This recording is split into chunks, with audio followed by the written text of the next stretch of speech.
But okay, if we want to talk about the coming together of the streets and the content world, you have like the craziest front row seat for that ever because you were there when the Tax Stone and Troy Ave situation went down. Right. Almost nobody was there besides you. You got to see this take place, and that to me is like so instructive. We're talking 2016, almost 10 years ago. Right. A situation where somebody lost their life, rest in peace to Banga, but then also one person ends up going to jail, maybe for damn near the rest of their life.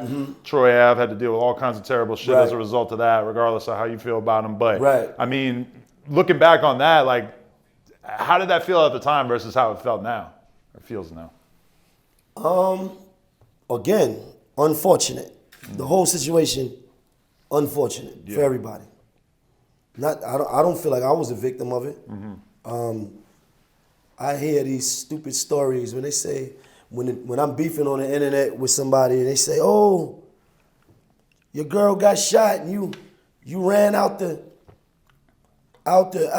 spot and left her. I was the last person there. I was the last person there after everybody left. I watched Troy Ave leave. I watched everybody leave. You know why I was there? Because I couldn't leave a girl. We went and got all our people. My brother 80 was stuck in there. We went and got him back. We went and got Shorty back. We went and got everybody. I stayed until the police and the ambulance came. I even watched her get taken downstairs. So again, stories versus real life. How I feel about it, I'm numb to it at this point.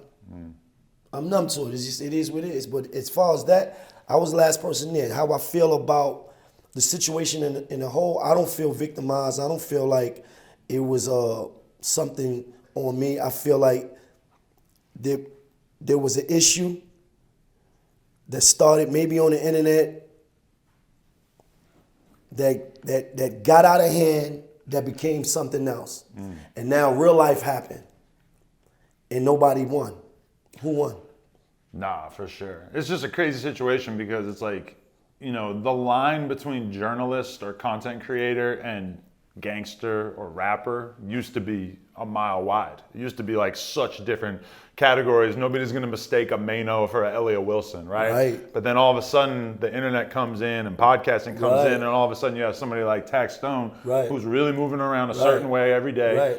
And then in his mind is like, shit, I got a problem with somebody, I'm gonna make content about that. And that just created a situation that honestly might have been like the craziest podcaster violence situation that we've seen so far. I don't know if I can think of anything else that ended up that serious. And it was so early on in the process of all that was early on. Even for him, I think he was ahead of his time with what he was doing as far as the podcasting thing. Yeah, he was the first one through the door in terms of being a street dude who was really talking about his life in a podcast. First one taking his life experiences and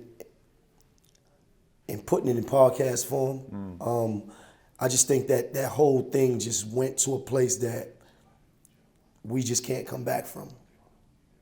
No. You know, for him having to wake up and deal with what he got to deal with, and again, Banga being dead or whoever, like, it's just, you know. Definitely. It also kind of like predicted the way that a lot of this shit would end up because arguably both of them ended up cooperating in a way that previously wouldn't have really been. Who cooperated? Troy Ave and Tax Stone to various degrees. The only person cooperated was Troy Ave. Okay. I heard a lot of people try to put that on Tax. I never really got to the bottom of it. Yeah. They say something. They say that his lawyer wrote a letter to the judge. Right. And this and that. I hear all that, but listen, as it pertains to that, one person got on the stand and told on another person. That's really that. And I don't even want to highlight that because then he'll be making a video later like, what, Chano, you know what I'm saying? So, yeah. What's up? Who's this? Damn, boy. Yo, Turf. I'm sorry. What's up? What's up, my boy? Yeah, nigga. My dog. I'm in the middle of an interview though. You hear me? Nah, 100%. Definitely. Nah, hey, listen, we gonna talk. I'm gonna tap in with you with Shadow, you heard? All right, bro. All right. All right. Come on, Shadow, man. You can't do that. Yo, look, if you want to talk to him, talk to him out there, my nigga. At this point in your life, though, do you consider yourself a content creator in any meaningful sense? I mean, you do interviews, you do what you have to do to keep your. I'm a hustler. Yeah. I'm a hustler, man. I'm a hustler. I like some of that, but I'm not like a dedicated content creator going on my page and actually doing, working my YouTube to that point. I do a little bit, but yeah, I'm a hustler, man. Could you see yourself sitting down and doing a weekly podcast with a couple other people? Well, I did that. I had Kitchen Talk for a while, and that was okay. going really, really well. And I see people saying, "Oh, he stopped it because it didn't work." No, I stopped it because I had got up to maybe 70 episodes, right? I've had everybody on there. I had Bobby Shmurda's first interview when he came home. I had the Mayo on there. When you go back, you look, everybody was on there, right? And then I was approached to take the show and put it on Fox Soul. Once I did the deal with Fox Soul, it changed the dynamic of the show. How so? Because now we wasn't using podcast mics no more. Now we using labs. They didn't want certain things in it, so now it turned it into like a TV show. Really? Right. So now when we started doing that, I got actors coming. I got Method Man in there. I got Lala in there. I got. Did they make it easier to just get all these big time guests and everything? No. No. I still had to. That was your my grind. relationships, Okay, yeah. right? But we did it. But it changed the dynamic of the show.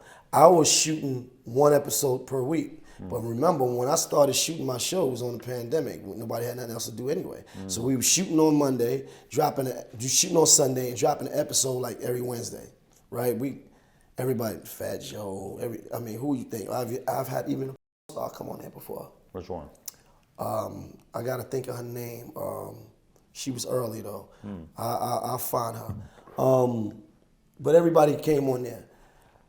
I stopped it because I couldn't manage it no more. It was becoming too much to do, right? And because I got lazy in the fact that I'm only gonna do it when y'all paying me to do it now. Y'all gonna give me these 6 figures and I'm gonna give you these 10 episodes. Right. So now when that became the dynamic, I'm not sitting around doing that shit every week for nothing when I can wait. Y'all ready? I give you these 10. Yeah. So I kind of lost my gusto on that. But so once it stopped being like a full-time thing in your head of I want to make as much dope shit as possible, then it kind of became like a regular job. Right. If you work at Sears, you show up for 8 hours, you're not sticking out. around for an extra 4 hours unless you're getting paid. And then now certain elements of my life is different, right? So now it's we not on quarantine no more. At this point, I'm in the studio, me and Jim doing Lobby Boys at the same time. We in there every night doing that. I got other stuff happening, right?